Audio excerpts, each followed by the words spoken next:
네, 오늘 말씀은 요한복음 3장 마지막 부분입니다. 31절로 36절까지 말씀입니다.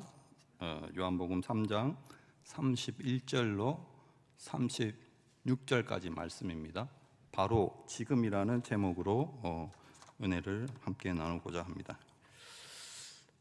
31절부터 36절까지 말씀 제가 봉독해 올리겠습니다. 위로부터 오시는 이는 만물 위에 계시고 땅에서 난 이는 땅에 속하여 땅에 속한 것을 말하느니라. 하늘로부터 오시는 이는 만물 위에 계시나니 그가 친히 보고 들은 것을 증언하되 그의 증언을 받는 자가 없도다. 그의 증언을 받는 자는 하나님이 참되시다는 것을 인쳤느니라. 하나님이 보내시는 이는 하나님의 말씀을 하나니 이는 하나님이 성령을 한량없이 주심이니라.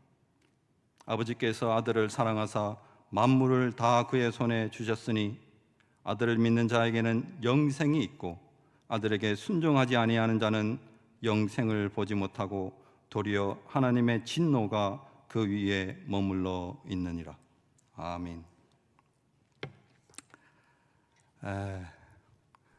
오늘 말씀을 읽고 제가 생각나는 예화가 있었습니다. 생각나는 예화가 어떤 예화냐면 한 번 정도는 들어봤을 겁니다. 너무나 유명한 예화인데 이것이 실화인지 허구인지는 모르겠습니다. 그러나 이것이 전달하는 메시지가 굉장히 크기 때문에 이 예화를 들어보고자 합니다. 오늘 말씀을 증거하는 그런 내용과 지금 제가 말하고자 하는 예화가 일맥상통합니다. 어떤 내용이냐면 한 중년 남성이 있었다고 합니다. 한 중년 남성이 굉장히 엘리트고 지금으로 말하면 서울대를 나오고 대기업에 들어간 그런 중년의 남성이죠. 이 남성이 인생의 성공을 위하여 나와서 새로운 사업체를 차렸다고 합니다. 그래서 불과 얼마 안 돼서 큰 사업을 이루고 중소기업의 오너가 되었다고 합니다. 그래서 그렇게 탄탄대로를 걸어가고 있는데 사업을 하신 분들은 다 경험해 보시겠지만 뜻하지 아니하는 사고를 만나게 됩니다. 그래서 부도가 나고 회사가 문을 닫게 되는 그러한 상황을 만나게 됩니다. 그래서 이 중년의 남성, 서울 출신의 남성이라고 칩시다. 이 출신의 남성이 자신의 마음을 추스리고 좀 위로하고자 이렇게 서울 변두리 외곽으로 나가서 머리를 식히고자 이렇게 했다고 합니다. 그래서 어느 시골 마을에 어촌 마을에 저녁쯤에 이렇게 도착을 했다고 합니다. 그래서 거기에서 이제 해질 노을을 이렇게 바라보고 이렇게 있는데 마침 자기보다 조금 나이가 연세가 더 드신 중년 남성이 낚시를 하고 있었답니다. 낚시를. 그래서 그것을 물끄러미 쳐다보니까 세 마리도 잡고 네 마리 곧잘 잡는 거예요. 그래서 한 서너 마리를 잡고 낚싯대를 이렇게 집에 가려고 이제 낚싯대를 정리하고 있었는가 봅니다. 그래서 그 차 안에서 그걸 물끄러미 바라보는 서울 출신의 중년 남성이 그 갯바위로 가서 그 낚시하는 남성에게 말을 겁니다. 선생님 보니까 고기가 더 나올 것 같은데 왜 이렇게 접나요? 이렇게 더 많이 잡을 것 같은데. 그러니까 그 낚시하는 남성이 물끄러미 쳐다보면서 더 잡으면 뭐 할 건데요? 이렇게 물어봤어요. 더 잡으면 뭐 할 건데? 그러니까 이 서울 출신의 중년 남성이 아니 뭐하다뇨? 나가서 장에 가서 팔면 이게 돈이 되잖아요. 돈이 되잖아요. 이렇게 하니까 그 노인이 또 이렇게 물어봅니다. 돈이 되면 뭐 할 건데요? 그러니까 이 중년 남성이 서울 출신의 남성이 답답해 죽으려고 합니다.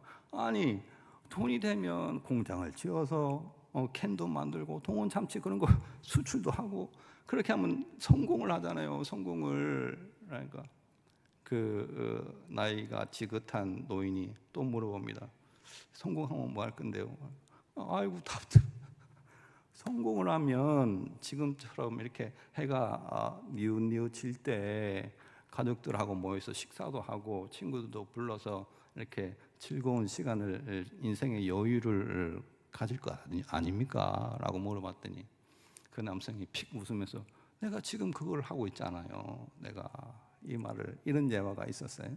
그 예화를 듣고 제가 어떤 느낌을 받았냐면, 이 두 명의 이 남성이 얼핏 보기에는 똑같은 세상을 살아가고 있는 것처럼 보이는데 실상은 전혀 다른 세상을 살아가고 있구나라는 것을 느꼈습니다. 왜냐하면 한 남성은 성공을 위한 삶을 계속 살아가고 있고, 한 남성은 이미 성공한 삶을 누리고 있단 말이죠. 그러니까 전혀 다른 세상을 살고 있는 것입니다.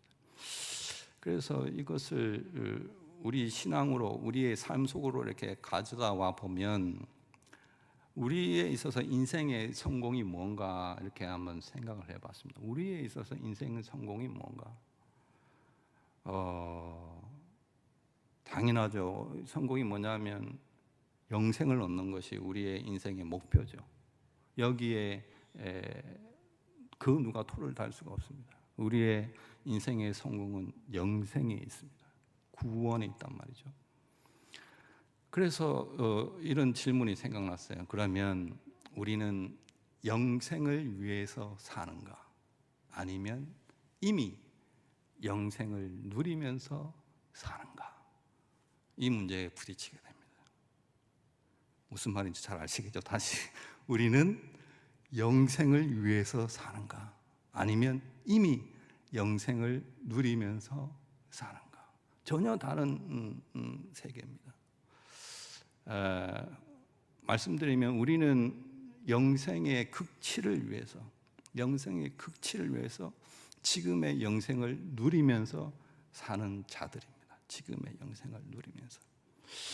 그러면 우리가 이쯤에서 이제 영생이 무언가를 한 번 정도는 우리가 생각을 해봐야 돼요. 영생이 뭔가.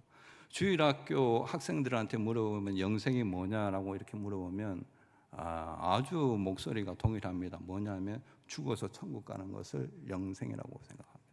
맞아요. 죽어서 천국 가는 것. 그러나 중고등부가 되고 청년이 되고 성인이 되면 영생이 뭐냐 이렇게 물어보면 그냥 죽어서 천국 가는 걸로 이렇게 간단하게 말하지 못한단 말이에요. 한 점으로 이렇게 말할 수가 없다는 거죠.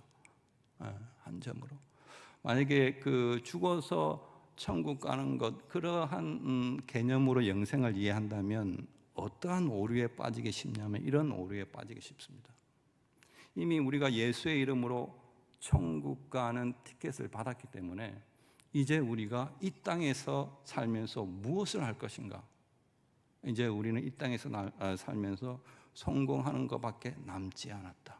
그래서 자신의 신앙의 모든 열정을 투여하고 자신의 가진 모든 성공적 요인을 투여를 해서 이제 인생을 이렇게 좀 편하게 살고자, 근심 걱정 없이 살고자 하는 것으로 이제 우리의 인생의 목적이 변질돼 버릴 수가 있단 말이에요. 변질돼 버릴 수가 있다.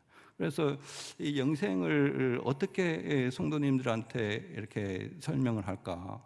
우리의 영상은 단지 죽어서 천국 가는 것이 아니고 그 무언가가 있다는 거죠.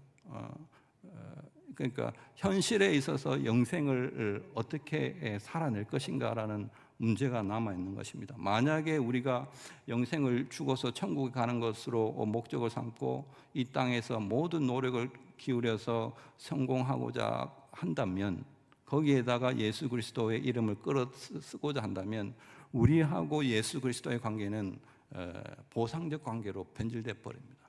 보상적 관계.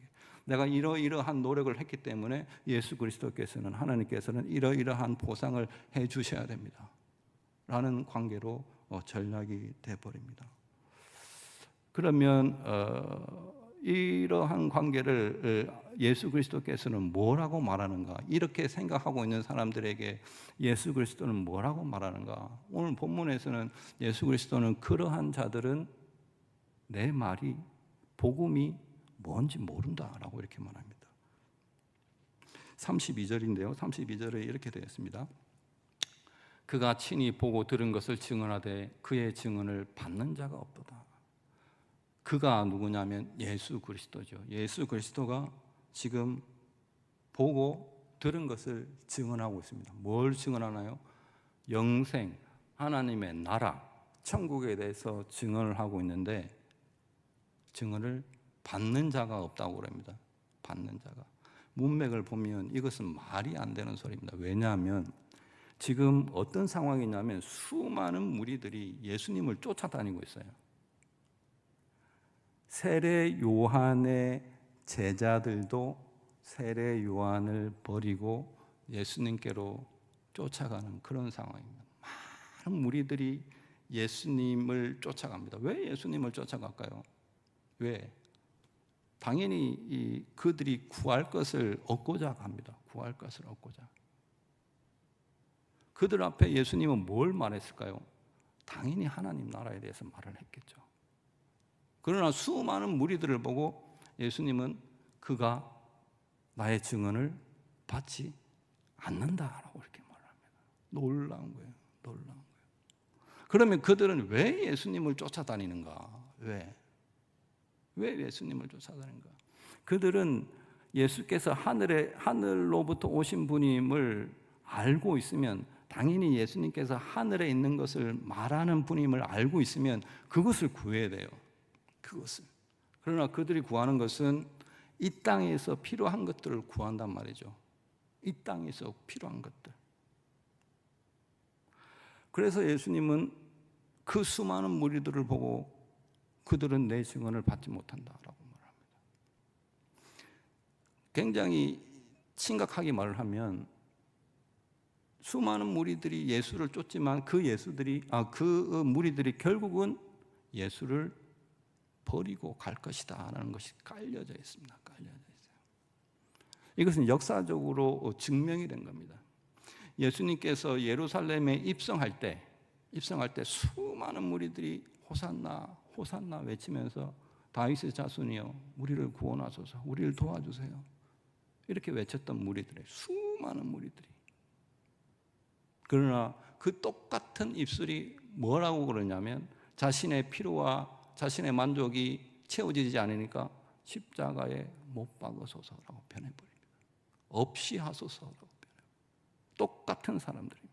많은 무리들입니다. 그렇게 변질되어 버린다는 것이죠. 그래서 영생이라는 개념을 어떻게 알고 있느냐가 가장 중요한 것입니다. 우리 또한 성경에 나오는 그들과 같은 고백을, 그들과 같은 외침을 하지 않으리라는 보장이 없는 거예요. 보장이 없는 거예요. 우리의 모든 필요와 간구를 주께 구하였더니 주께서 들어주시지도 않고 오히려 더 혼란스럽고 곤란하게 한다면, 그래도 우리는 호산나 다윗의 예수여 우리를 구원하소서 이렇게 할 것인가? 아니면 없이 하소서라고 할 것인가? 장담을 못한다는 거죠. 그러면 왜 그들은 그렇게 예수님을 쫓아다녔으면서 그 예수님의 말을, 하늘의 것을 왜 구하지 못했는가? 성경은 이렇게 말하고 있습니다. 그들이 땅으로부터 난 자다라고 말해요. 땅으로부터 난 자다. 땅에 속한 자다라고 말을 하고 있는 거예요. 땅에 속한 자다. 그러면 우리는 어디에 속하십니까? 우리는 많은 사람들이 우리가 원래 땅에 속하지 않았다라고 이렇게 생각을 합니다. 아니요, 우리는 땅에 속했어요. 땅에서부터 나고 땅의 것을 먹고 땅의 것을 생각하며 땅에서 산단 말이죠. 땅에 속한 자들입니다. 그래서 하나님의 말씀을 알아들을 수가 없어요. 왜? 하늘에 속한 자들만이 하나님의 말씀을 알아들을 수가 있는 겁니다. 우리한테 희망이 없는 거예요. 소망이 없는 거예요. 그래서 예수께서 오신 겁니다. 아무런 소망이 없는 이곳에 오신 겁니다. 왜?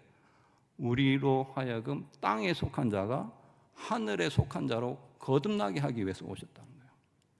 절대로 땅에 속한 자는 하나님의 음성을 알아들을 수가 없습니다. 예수 그리스도로 말미암아 우리가 땅에 속한 자에서 하나님의 속한 자로 되었다. 왜 그렇게 되었는가? 예수 그리스도께서 하늘로부터 오셨기 때문입니다. 하늘로부터 오셨기 때문에 우리도 그 예수 그리스도와 믿음으로 연합됨으로 말미암아 똑같이 우리의 신분과 우리의 자격이 그렇게 변해버리는 겁니다. 변해버리는 거예요. 그러면 하늘에 속한 자는 어떠한 반응을 일으키는가? 그러면 내가 하늘에 속한 자인지 어떻게 알 수 있는가? 성경은 이렇게 말해요. 33절에 이렇게 말합니다. 그의 증언을 받는 자, 즉 하나님의 말씀을 받아들이는 자는, 복음을 받는 자는 하나님이 참되시다는 것을 인쳤느니라 라고 이렇게 말을 하고 있습니다. 하나님이 참되다는 것을 나의 생명을 건다 이 말입니다. 하나님이 참되시다는 것에 나의 생명을 건다. 이것은 무슨 말이냐면 하나님께서 선하시다는 것을 인쳤다는 것은 법정에서 쓰는 용어입니다. 법정에서. 도장 찍다, 봉인하다, 인치다는 것은 법정에서 쓰는 거예요. 자기가 어떤 것을 인을 친다, 봉인한다는 것은 자기의 생명을 건다는 거예요. 건다. 근데 하나님이 선하시다는 것에 인을 쳤다는 것은 무슨 말이냐? 이게 도대체 무슨 말이냐? 우리의 모든 상황, 우리의 모든 필요에 의해서든지 아니서든지 우리한테 일어나는 모든 상황에 있어서 하나님은 참되시다라고 고백을 하는 겁니다.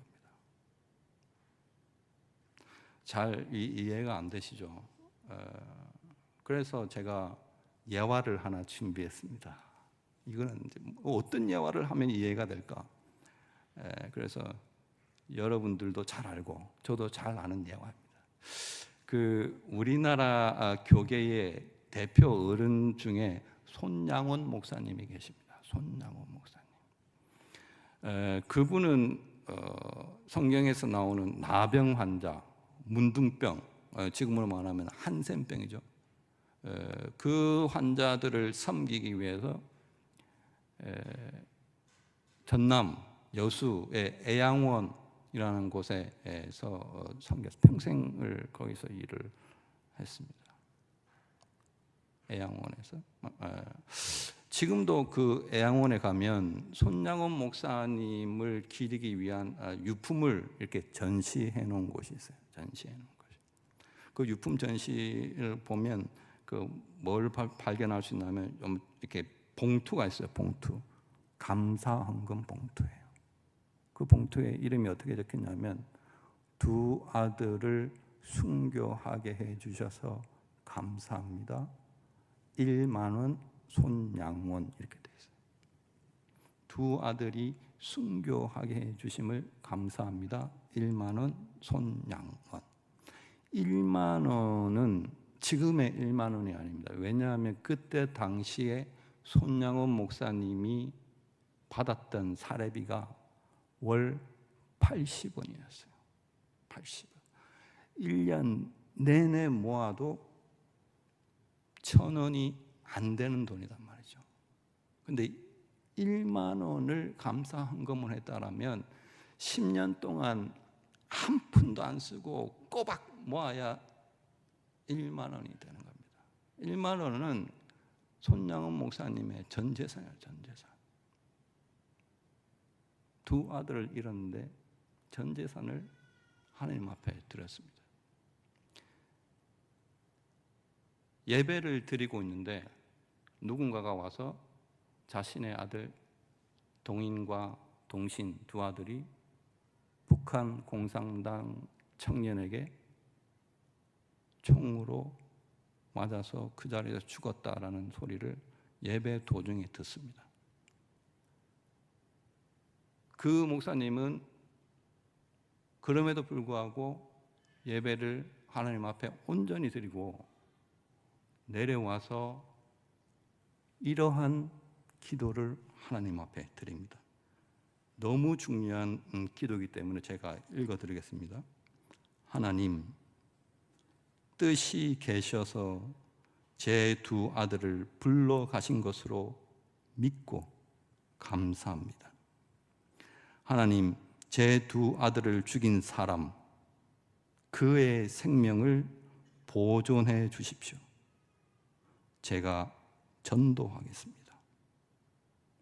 그가 그대로 지옥에 가서는 안 됩니다. 하나님, 저에게 그를 사랑할 수 있는 마음을 주옵소서. 이것이 아들의 사망 소식을 듣고 하나님 앞에 기도했던 내용입니다. 이것은 사람의 고백이 아닙니다. 누구도 이런 고백을 할 수가 없어요. 누구도.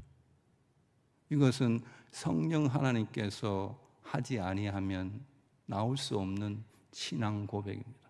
신앙 고백이라. 어떠한 상황에도 하나님이 선하시다는 것을 인친 자의 기도가 이런 것입니다. 하나님이 뜻이 있어서, 내가 비록 믿음이 짧아서 그 뜻이 뭔지는 모르겠으나 하나님이 분명하게 뜻이 있어서 그렇게 하신 줄 믿고 감사합니다. 이것이 하나님은 항상 선하시다라는 것에 인친 자의 반응입니다. 그러면 이런 반응이 성령 하나님으로부터 나왔다면, 그 성령이 지금 우리에게 어떻게 역사하는가? 하나님께서는 예수 그리스도에게 성령을 넘치도록 부어주셨고, 예수 그리스도는 그 성령을 지금의 우리 신자들에게 부어주셔서 우리가 그 성령으로 말미암아 예수는 그리스도다라고 고백을 하고 있는 것입니다. 자, 그러면 예수를 믿는 것은 무엇인가? 예수를 믿는 것은 성령으로 말미암아 예수를 그리스도라고 고백을 하고 예수를 믿는다라는 것이 과연 무엇을 말하는가? 그것은 우리가 하늘에 속해 있다라는 것을 말하는 거예요. 하늘에 속해 있다. 하늘에 속한 자다. 하늘에 속한 자는 반드시 성령의 통치를 받게 되었습니다. 성령에 순종하는 삶을 살아가게 되어 있습니다. 반드시 그렇게 되어 있습니다. 여러분, 영생을 누린다는 것은 이렇게 현세적입니다. 현세적. 죽어서 천국 가는 거 이런 것이 아니고 손양원 목사님이 하셨던 것처럼 현세적이라고요. 현세적. 왜 영생이 현세적인가? 나중에 우리의 믿음이, 우리의 신앙이 좋아져서 그때 하면 안 되는가? 왜 현세적인가? 그것은 바로 우리가 종말의 때를 살고 있기 때문입니다. 종말의 때를 살고 있다. 제 말이 아니고 성경이 그렇게 말하고 있습니다. 36절을 보면 이렇게 되어 있거든요. 36절 보면 아들을 믿는 자에게는 영생이 있고 아들에게 순종하지 아니하는 자는 영생을 보지 못하고 도리어 하나님의 진노가 그 위에 머물러 있느니라. 잠시만 띄워주실래요? 여기에서 이 구절이 왜 종말적인가? 지금 여기에서 사용되는 모든 시제는 현재 시제로 되어 있습니다. 현재 시제.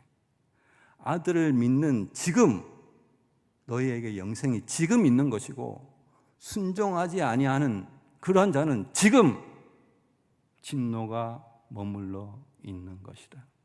딱 하나 미래형이 있어요. 보지 못하고 지금 현재 진노에 있는 자들은 앞으로도 영생을 보지 못한다. 왜? 지금이 종말의 때이기 때문에 그렇다 라고 말을 하고 있는 겁니다. 그러면 종말의 때에 영생을 받은 자로서 영생을 누리는 삶은 어떠한 삶인가? 그것이 우리에게 던져진 숙제입니다. 종말의 때에 영생을 산다는 것은 무엇인가? 데살로니가전서 말씀을 가지고 그것을 요약하고 말씀을 마무리하도록 하겠습니다. 데살로니가전서 우리가 잘 아는 말씀입니다. 5장 15절부터 18절까지 말씀인데요. 같이 한번 읽어보겠습니다. 시작. 삼가 누가 누구에게든지 악으로 악을 갚지 말게 하고 서로 대하든지 서로 모든 사람을 대하든지 항상 선을 따르라. 항상 기뻐하라. 쉬지 말고 기도하라. 범사에 감사하라. 이것이 그리스도 예수 안에서 너희를 향하신 하나님의 뜻이니라. 아멘. 항상 기뻐하라, 쉬지 말고 기도하라, 범사에 감사하라 말은 우리가 너무나도 익히 잘 알고 있는 말입니다. 그런데 이 말의 깊이와 의미를 모르고 있는 거예요. 얼마나 중요하면 이것이 하나님의 뜻이다, 명령이다 이렇게 말을 하고 있을까요?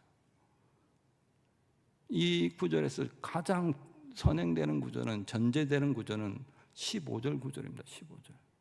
15절을 우리가 놓치고 있으면 16절, 17절, 18절은 아무런 의미가 없는 거예요.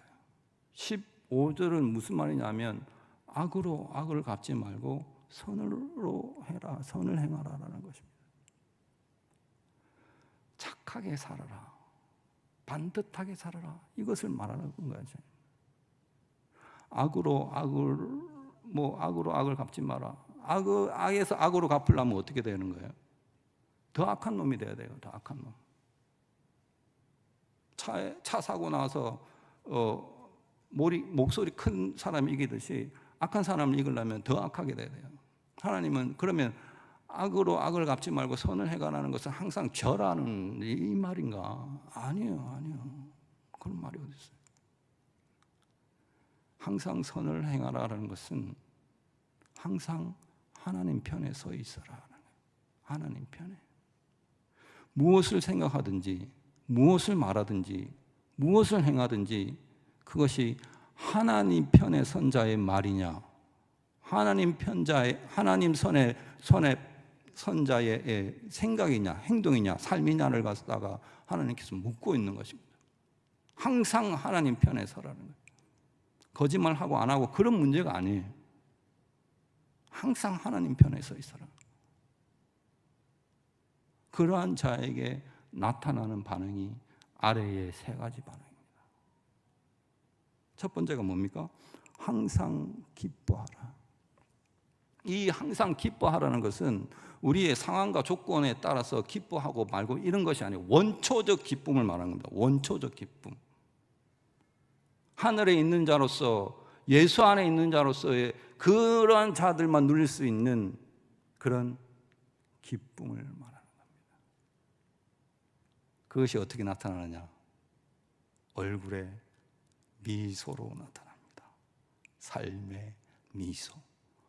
여러분들은 미소가 없습니다. 쳐다보세요. 미소를 짓는다, 실력자입니다. 우리 교회에서 제일 실력자가 누군지 아십니까? 누구예요? 우리 담임 목사님. 항상 이렇게 웃습니다. 실력자예요, 실력자. 함부로 건들면 안 돼요. 진짜입니다, 진짜. 사람이 이렇게 미소를 머금다는 것은 실력이 있다는 거예요. 내공이 있다는 거예요, 내공. 길을 가다가 사람들을 만날 때 이렇게 미소를 머금고 가는 사람 본 적 있습니까? 없어요. 전부 다 건들지 마. 건들면 그냥 확 이러한 표정으로 지나간다고요. 이러한 표정으로. 우리도 그렇게 지나간다고요. 실력이 없다는 게 실력이 없다. 혹 미소를 이렇게 우리 권사님처럼 미소를 이렇게 머금고 지나가는 사람을 본다. 그러면 어떤 느낌이 드냐면 자신의 마음이 깨끗해지는 걸 느낍니다. 전달이 된다고. 예수 그리스도의 안에 있는 평안이 내한테 쫙 전달되는 그런 이상한 신비적인 체험을 한다고요. 거기 끄떡끄떡하시네요. 실력이 있습니다, 권사님. 이것을 못 느껴본 사람은 아직 실력이 없는 거예요. 있는 거예요. 그래서 이게 미소가 굉장히 중요한 겁니다. 그러니까 제발 좀 화난 표정 지으지 마시고 웃으세요. 웃어. 그럼 이 미소는 어디서부터 오는가? 자신의 의지로 웃는 것이 아닙니다. 그러면 이 얼굴 근육이 아파서 못 살아요. 자신의 의지로 웃는 것이 아니고 하나님의 능력으로 웃는 것입니다. 그걸 어떻게 하느냐? 쉬지 말고 기도하라. 쉬지 말고 기도하라. 기도에서 제일 중요한 것은 뭡니까? 여기서 말하는 쉬지 말고 항상 기도하라는 겁니다. 이게 가능하기라 합니까? 항상 기도하라는 것이 무슨 말인가? 이것은 항상 기도가 준비되어 있는 자세로 살아가라는 거예요. 성령 하나님께서 함께 하시고 성령 하나님께서 언제든지 기도하라는 사인을 주면 기도해라는 거예요. 길게 하고 짧게 하고 문제가 아니에요. 항상 거기에 깨어 있어라는 거예요. 우리 일상 가운데 하나님께서 어떻게 역사하는지 봐라는 거예요. 그런데 우리는 기도를 이렇게 어떤 소원을 아뢰는 걸로 이렇게 사용을 하고 있잖아요. 맞아요. 그것도 맞아요. 그것도 맞는데 기도의 목적은 성경이 분명히 이렇게 제시하고 있습니다. 기도의 목적은 책임 완수입니다. 책임 완수. 무슨 책임? 신자로서의 영생을 누리는 자의 책임 완수입니다. 예수께서 십자가 앞에서 하나님 나의 원대로 마시고 하나님의 원대로 하옵소서. 이것은 하나님 앞에 모든 책임을 떠넘기고 이제 나는 모르겠습니다 라는 것이 아니라 하나님의 뜻에 나의 뜻을 맞추겠사오니 나의 의지가 하나님의 뜻을 완수할 수 있도록 해달라는 것이 기도의 목적입니다. 목적. 이러한 자는 모든 일에 감사할 수 있습니다. 왜? 모든 일에 하나님께서 지금 선하신 뜻을 이루고 있다는 것을 인정한단 말입니다. 자기의 처한 상황이 어떠한 상황이라도 그것이 하나님의 최선이다 라는 것을 인정하는 자가 하나님은 항상 선하시다. 인친자입니다. 인친자. 말씀을 마무리하겠습니다. 그러므로 말미암아 제가 바라온 것은 그렇습니다. 우리 모든 동원의 모든 성도님들이 이 현세적 말세를 살아가면서 하나님 편에 서야 돼요. 하나님 편에서 아름다운 미소를 잃지 마시고 기도의 능력을 항상 체험하면서 하나님은 선하시다. 범사에 감사하는 그런 삶으로 사시기를 간절히 축원합니다. 기도하시겠습니다. 살아계신 하나님 아버지 은혜를 감사합니다. 하나님을 믿는 자는, 예수 그리스도를 믿는 자는 바로 지금 영생이 주어졌고 그렇지 아니하는 자는, 순종치 아니하는 자는 바로 지금 하나님의 진노가 임했고 앞으로도 영원토록 볼 수 없다고 지금의 말세의 때임을 우리에게 말씀하고 있으며 말세의 때에 영생을 얻은 자로서 어떻게 살아가실 것인가 말씀해 주시니 감사합니다. 아버지 하나님, 어떠한 상황에 처해 있을지라도 우리로 하여금 하나님 편에 서 있게 하여 주시옵시고 아름다운 삶의 미소를 잃지 않고 살아가게 하옵소서. 기도의 능력을 우리의 삶 가운데 나타나게 하옵시며 그리하여 우리의 삶에 일어나는 모든 상황이 하나님의 최선임을 알고 감사하며 하나님이 선하시다는 것을 인친자임을 나타내는 그러한 삶을 살기를 원하나옵나이다. 아버지 하나님, 우리 삶 속에 들어와 계셔서 우리를 선한 길로 인도해 주심을 감사합니다. 부디 바라옵기는 동안의 모든 성도들이 이 때를 알고 하나님 앞에 겸허히 순종하는 삶 끝까지 살아갈 수 있도록 도와주옵소서. 예수님의 이름으로 기도드립니다. 아멘. 주기도문으로